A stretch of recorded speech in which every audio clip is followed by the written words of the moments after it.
So we're starting at zero. You don't know the alphabet yet. You don't know anything about Hebrew, biblical Hebrew grammar. And I'm going to walk you through really slowly and methodically with the attempting to make it comprehensible at every step, right? So that you feel like you're understanding what's going on the Mhm. whole time and you're getting all this input in Hebrew at your almost zero level, and then Yeah. we're growing slowly.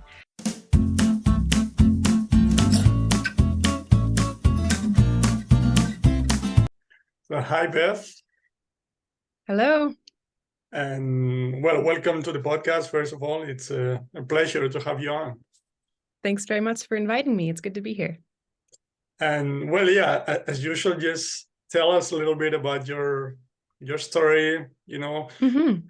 Especially when it comes to languages, your experience learning languages early on, and yeah, anything that you think is relevant that comes to mind.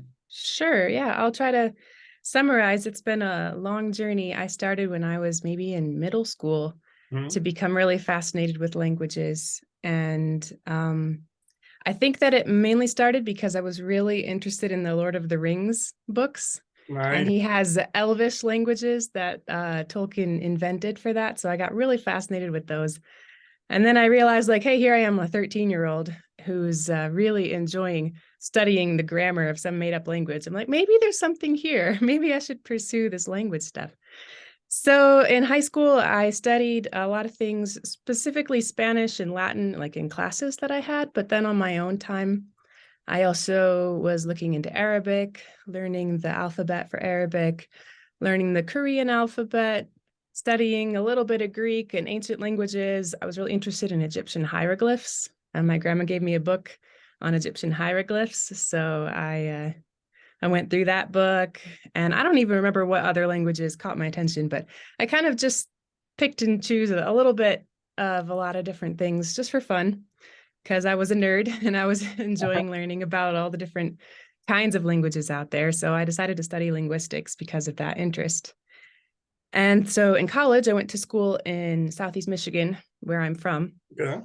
and studied linguistics in college, and also went to uh, in North Dakota. There's a program with the Summer Institute of Linguistics, and they have a summer program there, or they had, it's no longer running. But at the time, I would go every summer. So I would study, in Michigan during the school year. And then in the summers, I went there and got it sort of a different side of linguistics Okay. because they teach a little bit more the tools to analyze minority languages that may not have the grammar written up anywhere. And so I learned a lot of really valuable stuff there about how to analyze languages that maybe aren't majority, aren't well known, and also how to learn a language that doesn't have all that information already available for you. So Mm. that was a big stepping stone, I guess, for me getting into the ideas of second language acquisition. There was a second language acquisition course that they offered there in the first year, and that was the growing participator approach methodology. I don't know if you've heard of that, but it's designed for people who are heading into a region where there's a minority language spoken and they want to learn it, but there's no books, there's no classes. How do you acquire this language? And so it teaches you how to basically be the director. You hire somebody to be your teacher, and then you have like sessions with them, but you come with all the questions, and you do it through activities. So as a student, it's student directed. You come and you say, how do you say this and that? And Mhm. and please show me how to do this in your language. And then you have the person who's your teacher is sort of helping you access their world and their language. So I learned that approach, which ended up serving me really well and still affects a lot the work that I do today. And I guess another thing, in college, I became totally fascinated with Japanese. Mhm. And so I studied abroad in my third year of university. I went to Japan. And that was really my first experience becoming somewhat fluent in a foreign language. Up to then, it had all been head knowledge, book work, grammar, translation of Latin, rules and that kind of thing. But I'd Right. never been in an environment where I was hearing the language all the time, experiencing what it's like to try to pick up what you can from what you hear, try to express yourself. And I was really gratified that I had a decent amount of success with the short time that I was there. And I felt like it was really empowering. Wow, I can learn a language. This is possible for me. There's always a little bit Yeah. of that doubt when you've never done it Yeah. before. Like, how does this work? Will I really be able to do it? So Mhm. I was very encouraged by the fact that Japanese is so distant from English. I Totally. like to joke it's kind of like the opposite of English. Like if there's any way that it could be opposite, it is probably opposite. And as far as word order and things like that goes. Right, right, right. Um, so really enjoyed my time there and learned a lot.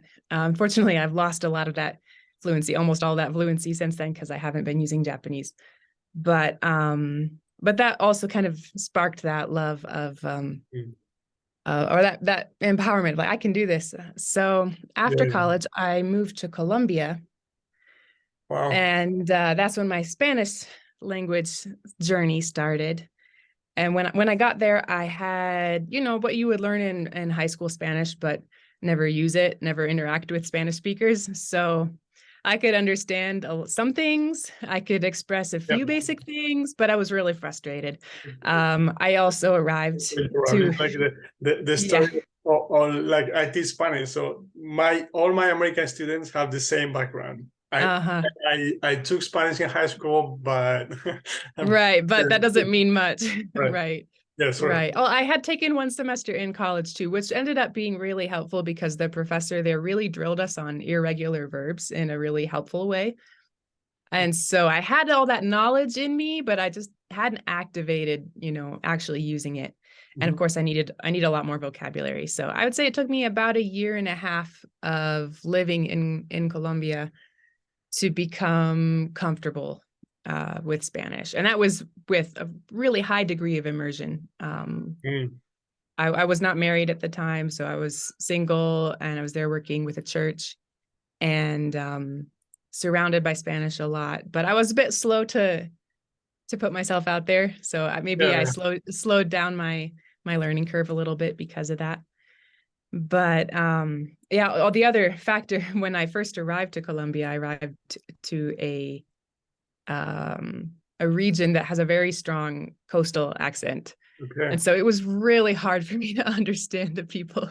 The really sweet people would come up and try to talk to me, and I would just be like, I have no idea what you're saying. It was so discouraging because I thought I knew some Spanish, at least some, but Yeah. and then the most basic things I would be like totally lost. So Mm. jumping into a region with a particularly strong accent can also be a big challenge. Yeah. So yeah, since then, I guess after already becoming quite comfortable in Spanish, I began to be more familiar with the ideas of Stephen Krashen and Mm. comprehensible input. And I was able to recognize how my success in Spanish was due in large part to a lot of those ideas. I just didn't know that they were at work Right. in my process, but they were. And I was able, so it really resonated with me when I started to study it more. I was like, oh, that makes sense. That's why it worked for me. That's why I became really fluent and really comfortable, because I had comprehensible input coming in all the time, Exactly. because I wasn't analyzing the grammar in my head every time I was trying to speak, et cetera, et cetera. So Mhm. I was able to compare that with, say, my Latin class and realize, like, okay, that was a very different experience. Um, so it really made sense to me, and I've really become a believer in the comprehensible input approach to language learning. And since then, I haven't really been studying additional languages with a lot of intentionality, but I have been sort of methodically listening to a lot of Portuguese just to see. I don't really speak it. If I try to speak it, it sounds like Spanishified Portuguese. Right, right, right. I probably could get around if I needed to, Mm. but my comprehension level is really high. I listen to a lot of podcasts and music and that kind of thing. Right. And so that's been really cool too, to see the process again. I just continue to try to self-test. How is this comprehensible input methodology, is it still working in my Yeah. own experience? And I find that, yeah, just listening to input that's at a level, even if I can't access all of it, if I can understand enough to keep my attention, then I will be growing. So I've seen that work in Portuguese. I've kind of started the process in French. Yeah, so I've also been trying to do the same process where I just listen to a lot of input in order to build my comprehension in French. I don't know if I will ever need to speak French or Portuguese. I would love to visit Portuguese speaking countries someday, but I'm just curious. It's kind of a self-experiment to see Yeah. how far I can take the learning process just by listening. Yeah. So Yeah, so you were talking about the fact that you don't know if you're ever going to use Portuguese or French, right?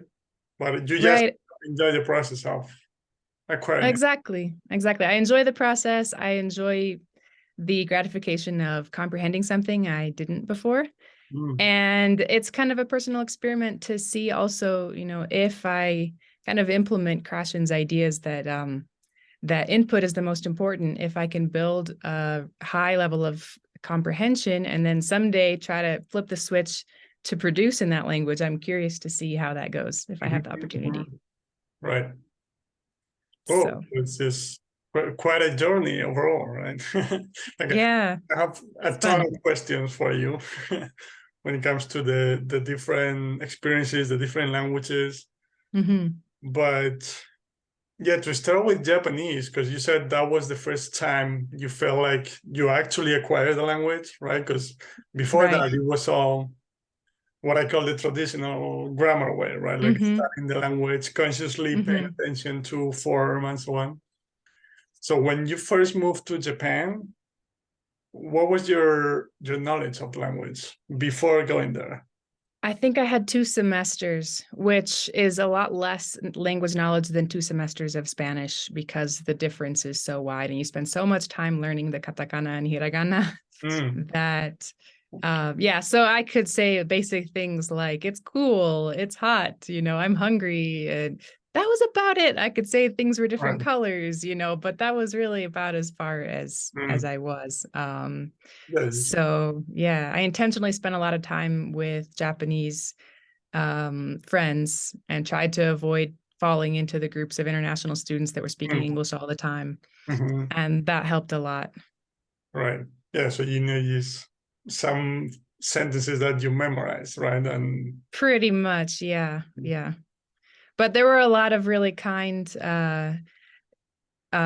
students around that university that were interested to talk to me and put up with my really low level of Japanese. And that was really what helped me, I think, is they were just very kind mm, to be interested to communicate with me just because I was a foreigner, even if I wasn't particularly exciting to talk to as far as my language level. right, right, So, yeah, and that's what you really need, I think, for those early stages. You need some very patient, kind people who want to speak to you in their native language.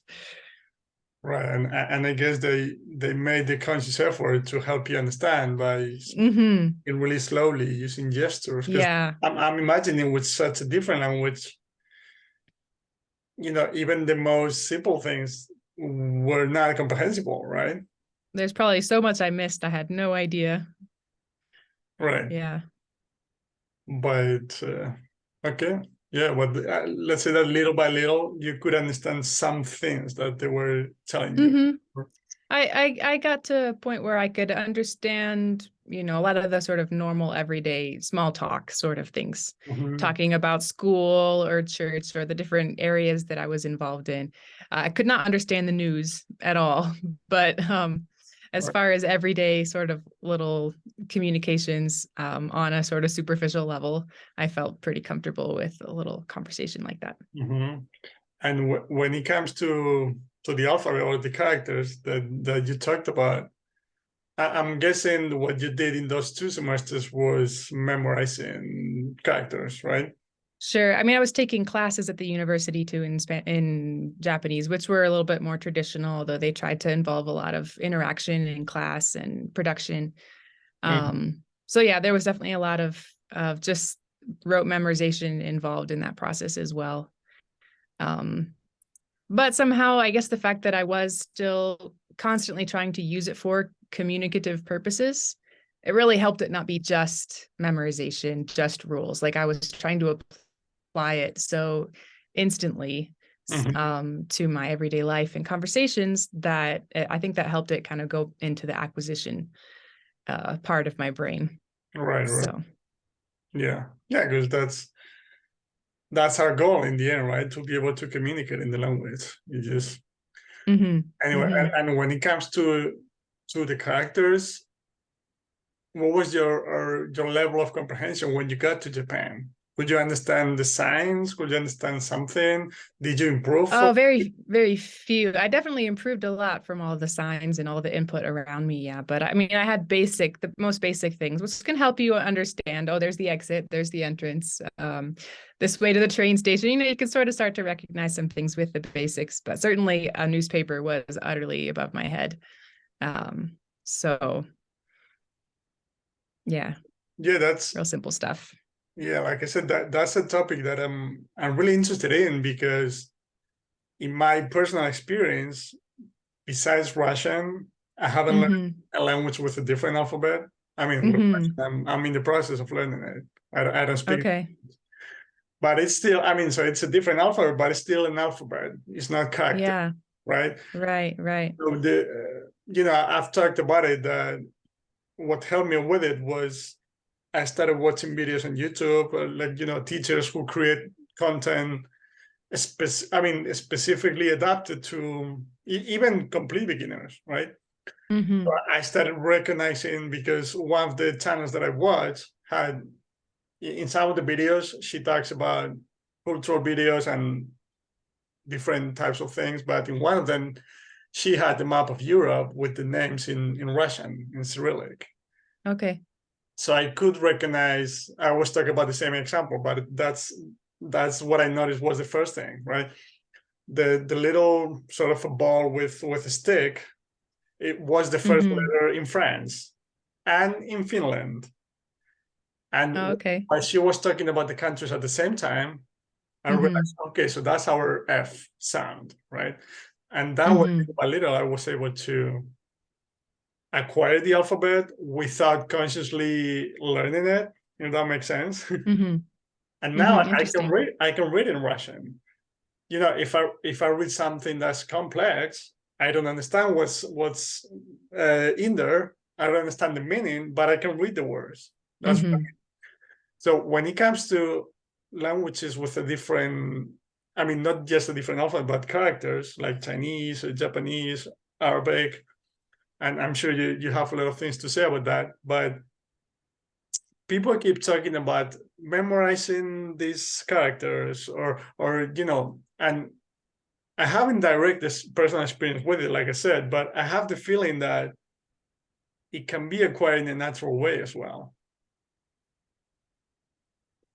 Like there's no Mm-hmm. need to, Yeah, it's definitely, yeah, yeah, consciously memorize or so on. Yeah, go ahead.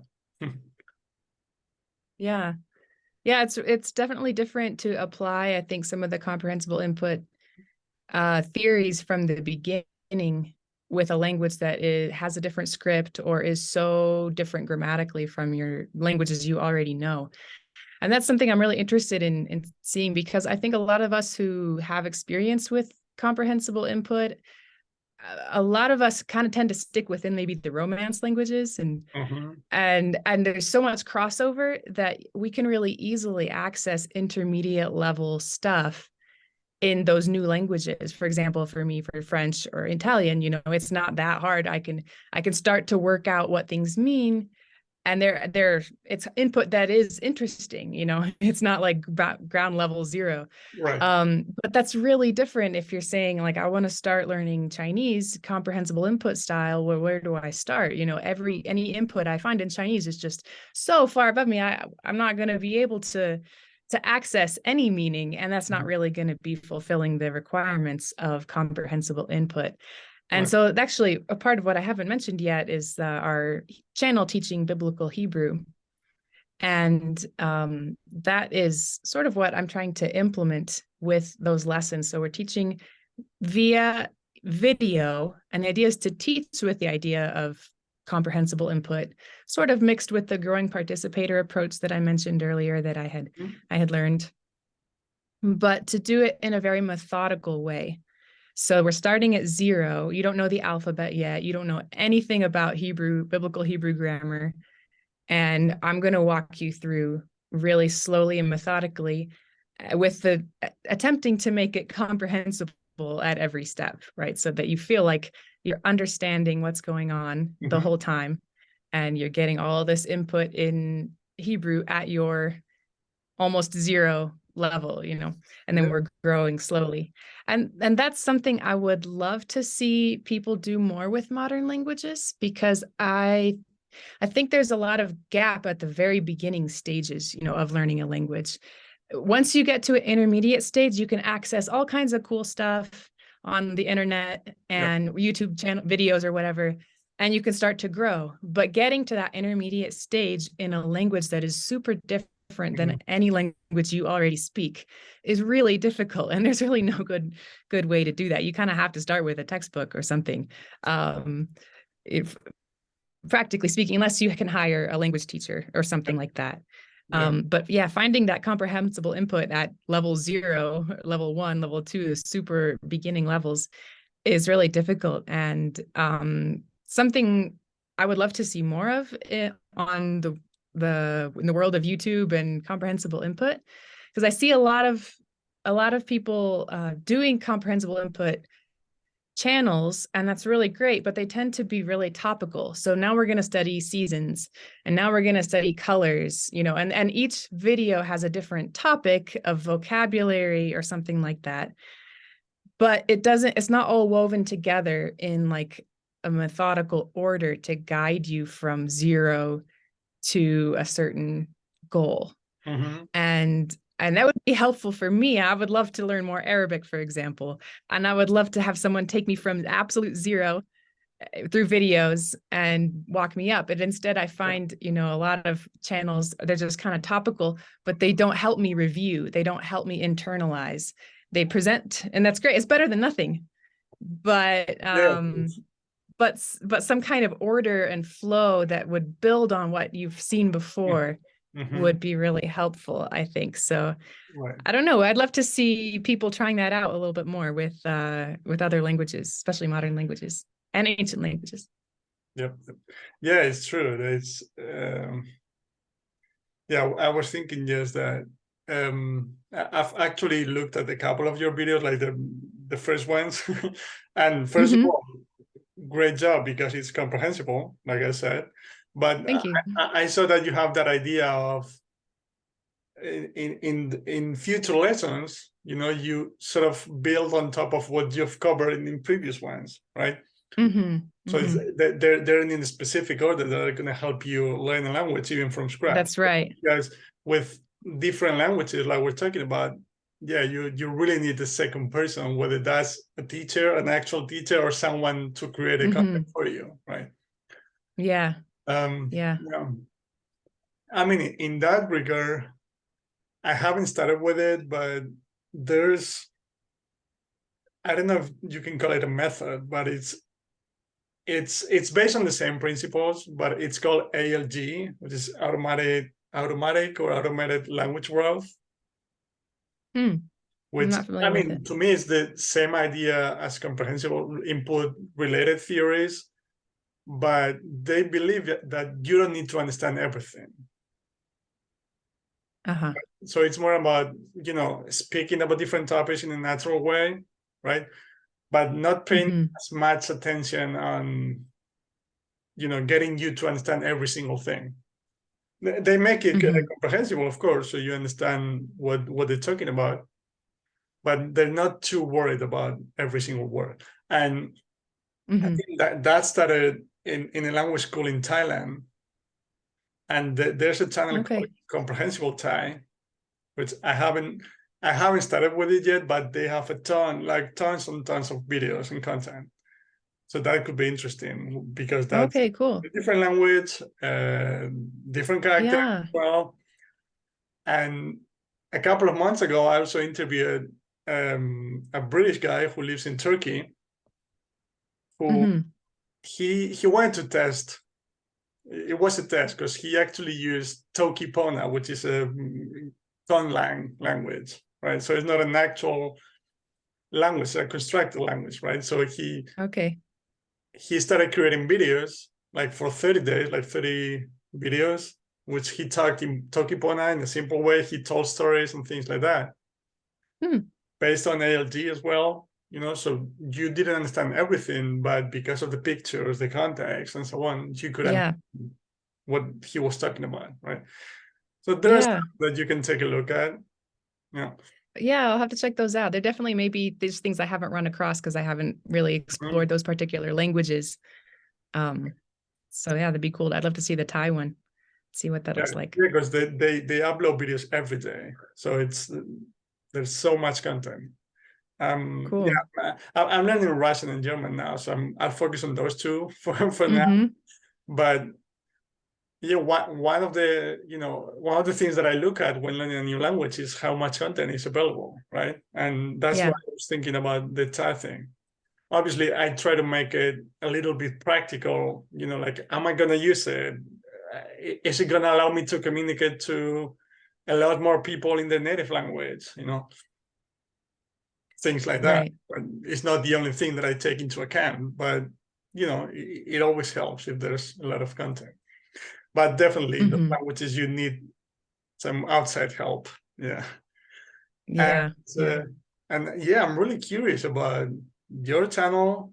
Like, of course, like we were talking about off camera, let's say, I'll invite you to the live streaming one day. So it'll actually be in Spanish because you can perfectly communicate in Spanish.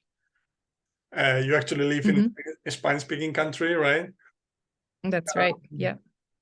So we'll talk more in depth about it, and we'll answer everyone's questions when it comes to your journey, the languages you've been learning, and your experience, and so on. But I'm really curious about. Well, there's several questions, but when you started with your project of teaching biblical Hebrew, what do you want to accomplish? Well, and first of all, how did you learn that the language? Yeah. So as far as learning it, I had the opportunity to study at a specialized program in Jerusalem, which is to teach biblical Hebrew. Specifically, it's designed for Bible translators and those who are going to be working to translate the Old Testament or the Hebrew Bible, as some call it, into minority languages. They also kindly accepted me, who was not at the time directly involved in Bible translation. And they teach through a more communicative method, which is really quite unique. There are a handful of programs that I know of that teach biblical Hebrew with a more communicative, comprehensible input related methodology. And so I benefited a lot from that. I did some of the intensive grammar studies from a textbook, you know, to prepare for that time. But then that time that I was in Jerusalem, about 5 months, I was able to really internalize it better, learn how to use it a little bit more communicatively. And so that was so beneficial for me. And I love teaching. My husband and I said, well, let's make this available more widely, because it's, especially people from Latin America, it's really hard for them to get that kind of training. It's so rare to find someone who's teaching the language in that style. You really have to spend thousands of dollars and get a visa to Israel and get accepted to one of these programs. I mean, that's really the only way I know of to do it. You say you're someone from Mexico who wants to learn. And that's just not that in reach for most people out there, or maybe even if they had the money, they can't leave their family or something like that. And so our vision is to bring that kind of training, that style of teaching biblical Hebrew to everyone, so that it doesn't have to depend on your level of money or free time or flexibility, you know. And so, because we just really believe that everyone should have access to a language. It's a sacred book for so many people. We want to see everyone have access to read it in the original language who wants to, and not to have that be so locked up. For, you know, this, it's just really expensive. It's really expensive to learn biblical Hebrew in a lot of places. Wow. And so YouTube is a really cool way that we can take advantage, a platform we can take advantage of to get this knowledge out there. And that's kind of where our idea, the project started. We weren't really sure the pathway that it was going to take, but we got started at ground zero. And we are now 105, 104 lessons in, about to publish lesson 105 this week. And so it's been really, really fun. It's connected us with people all around the world who are excited to learn biblical Hebrew. And we've taken everyone, you know, if you followed our videos in order from knowing absolutely zero Hebrew, then you slowly learn the alphabet. So kind of like you were saying, you acquired the Russian alphabet. I kind of slowly start to integrate the alphabet so that you learn the sounds and the letters, not all at once. Like you have to, you know, here's a quiz on the letters tomorrow. You have to memorize them overnight. Right. But really slowly, you're just sort of building extra symbols little by little so that you kind of have a chance to assimilate that information better. And now we're at a point where we're able to read a lot of selected texts from the Hebrew Bible. I incorporate a lot of the Hebrew Bible into the videos. Okay. And so we still have a lot of grammar to cover. Yeah, sorry, go ahead. Sorry to interrupt. Like by we, you mean people who are watching the videos? Exactly. If you've been following along, you know, our student body essentially who's caught up to us, they should be able to comprehend the verses that we've selected that are within their comprehension level. And so we're just slowly adding vocabulary, adding grammar as we go with each lesson a little bit more, but the goal is to make that transition nice and easy and fun and entertaining, because I'm a big believer that if you're not enjoying the process of language learning, you're just not going to be successful. You're not going to persevere. And so it's got to be fun. It's got to be fun for you where you're at. And so that's a big part of our philosophy too, is we try to incorporate a lot of humor into the lessons, humor that's not going to be too dependent on any one culture. So everyone can kind of get in on the laugh. And the other big thing is it's all monolingual in Hebrew. So we're not depending on English. We don't want to cut anyone out. Like if they don't understand English, they can't learn biblical Hebrew. So the idea is that anyone from any language should be able to follow along. Of course, you can't communicate perfectly to every culture. Different things have different meanings, you know, so we do our best to be as intercultural as possible in the symbology that we use and things. I'm sure it's not perfect. I'm sure there are holes, but that's the goal, is to basically make it so that if you're a Spanish speaker, if you're a Thai speaker, if you're a Swahili speaker, as long as you have internet access to watch our videos, and even if you don't, you can download them. We've also got an option to download for offline viewing. So yeah, that's our goal, is to get the knowledge of biblical Hebrew out there for free to everyone who's interested, so that they're not hampered by boring textbooks or any financial issues. So that's awesome. Yeah, of course, I'll leave all the links to your channel and everything in the description. But yeah, well, first of all, thank you for saying that about the fact that you think it has to be fun. That's I don't know how many times I've talked about it myself. Like, I mean, to me, it's even in the short run, but in the long run, it's just not going to happen if you're not enjoying the process. And we're talking languages here, but I pretty much believe it works for anything. By the way, you know. That's true. Yeah, but back to what you said. Like I said, I've looked at a couple of your videos, and I saw the first one. So you use animals like toys, and you talk about them. So yeah, like you said, you don't use English at all. It's just you use the words in the target language, and you have the object in this case, or it can be an image, or it can be a gesture to help people understand what you're talking about. Awesome. That's right. And I have a couple more questions with that about that. Like, how similar is biblical Hebrew to I don't know if you call it actual Hebrew or modern Hebrew or what's. Modern Hebrew. Yeah. Yeah. Well, I don't actually speak modern Hebrew fluently, so I can only speak to a certain degree. I don't have a really vast knowledge of modern Hebrew. A lot of people, just because they're both called Hebrew, assume that they're basically the same.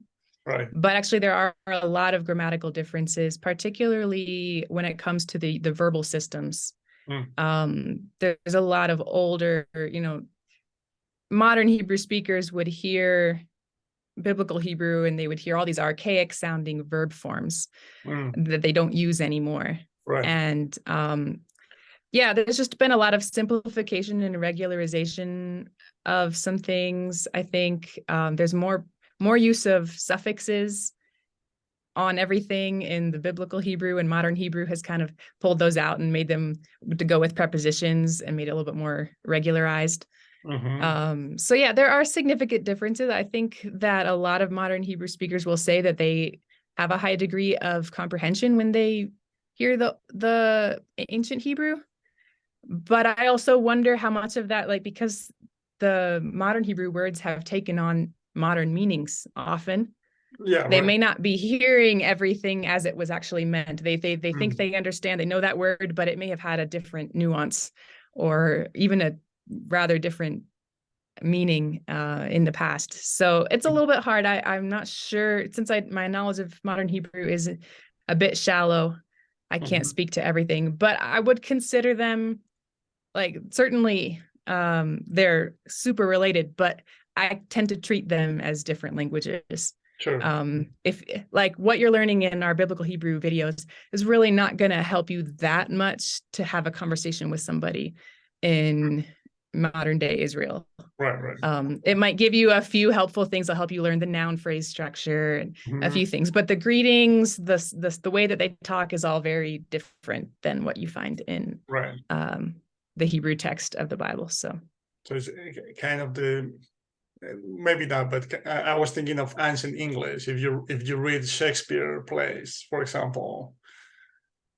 yeah, it might be similar difference, Yeah. maybe even a little, in some places even a little more different. It's hard to say, it's hard to quantify, Yeah, but it's a similar experience where a modern person would pick up Shakespeare and be like, I don't know what that word is, or we wouldn't say it that way.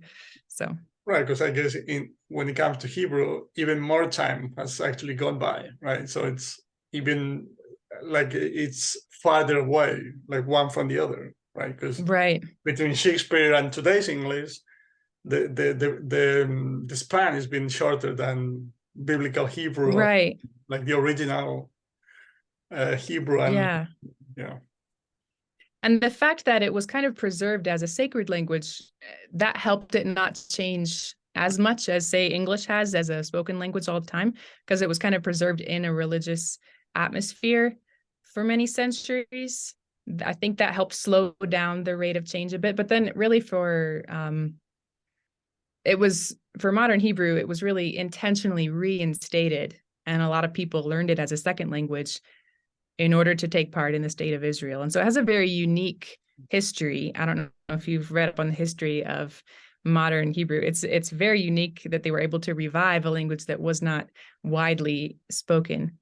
And of course, once you revive a language and you pull it off of the page and you put it in people's mouths, it starts to change and you can't stop that.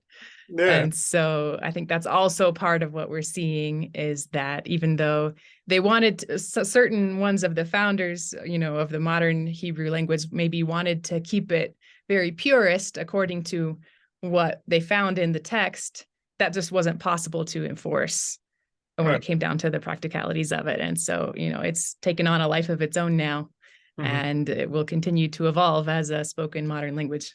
Right. And when it comes to the written part, are the symbols the same or what's Yeah, the alphabet is the same.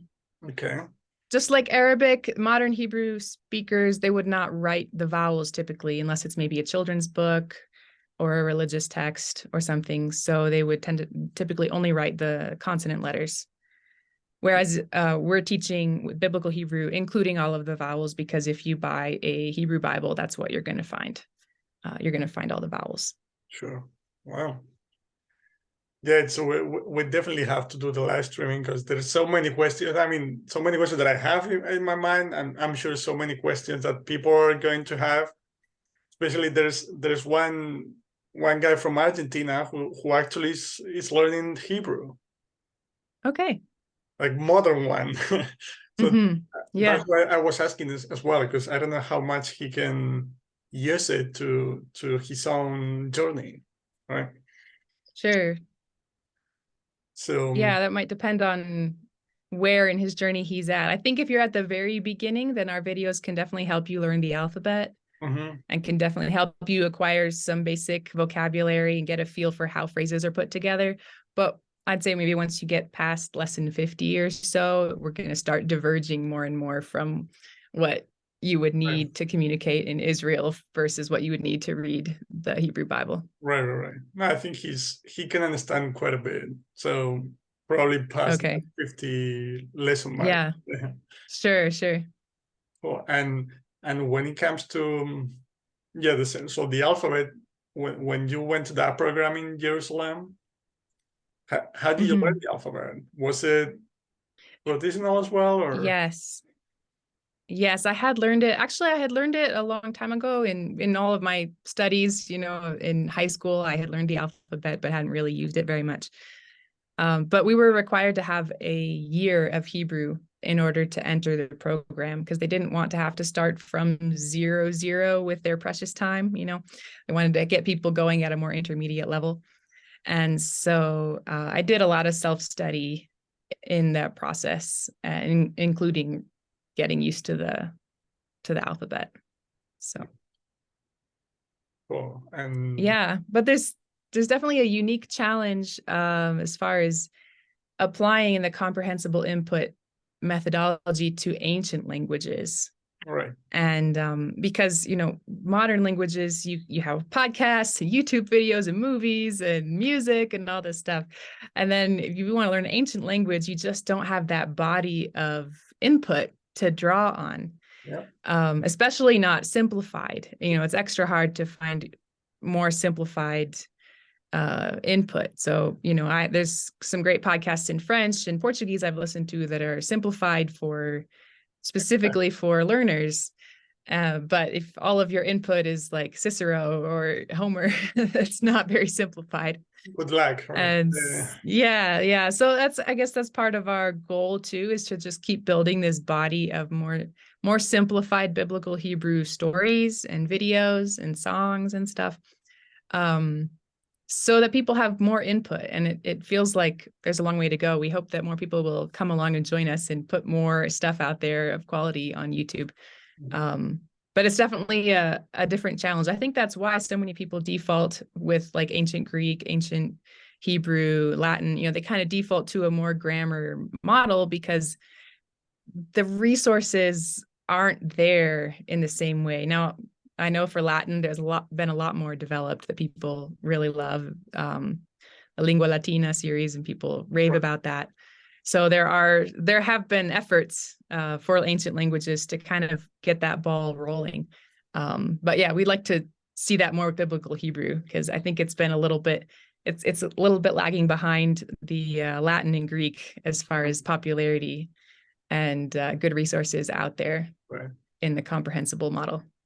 Yeah, because if you think of ancient languages, like Latin and Greek are the first two that come to mind. Yeah, that's true. Sure. Yeah.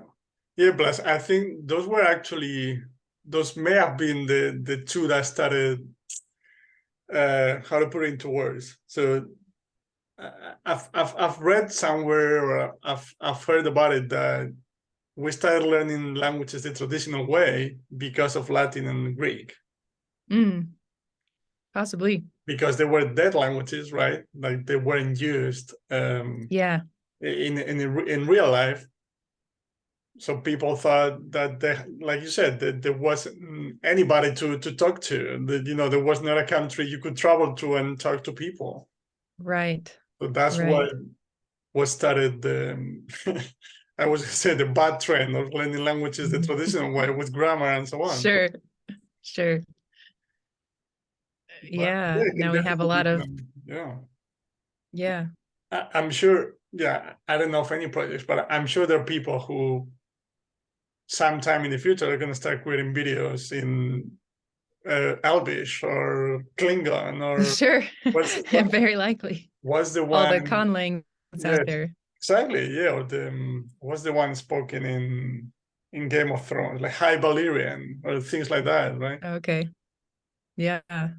Because yeah, Yeah, I think the tide is turning and people are gathering more and more interest in approaching language more from a comprehensible input point of view.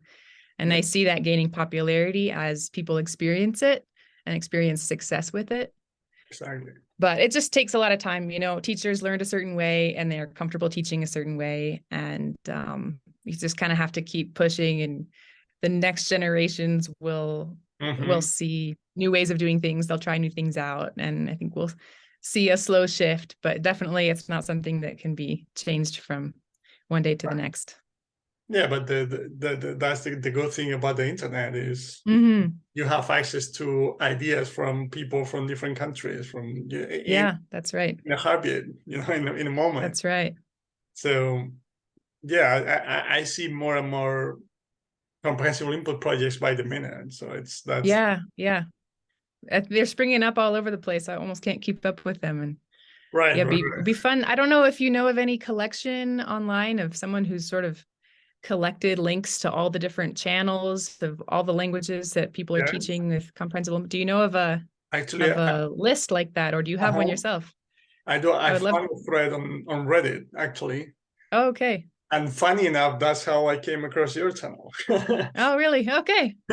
Because Interesting. it's the sorted out by language. Okay, cool. Right? So Yeah. Oh, I'd love to see that. It'd be fun. yeah, I'll leave the link on the description as well, and I'll send it Perfect. to you. But yeah, there's like a huge list of.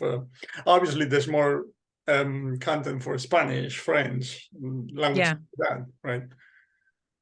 But Yeah. yeah, Well, that would be a great resource to have because people are always asking me, "Oh, do you know of any good resources for X language?" right. So that would be great to have that to point them to. I'll leave that in the description box. Yeah.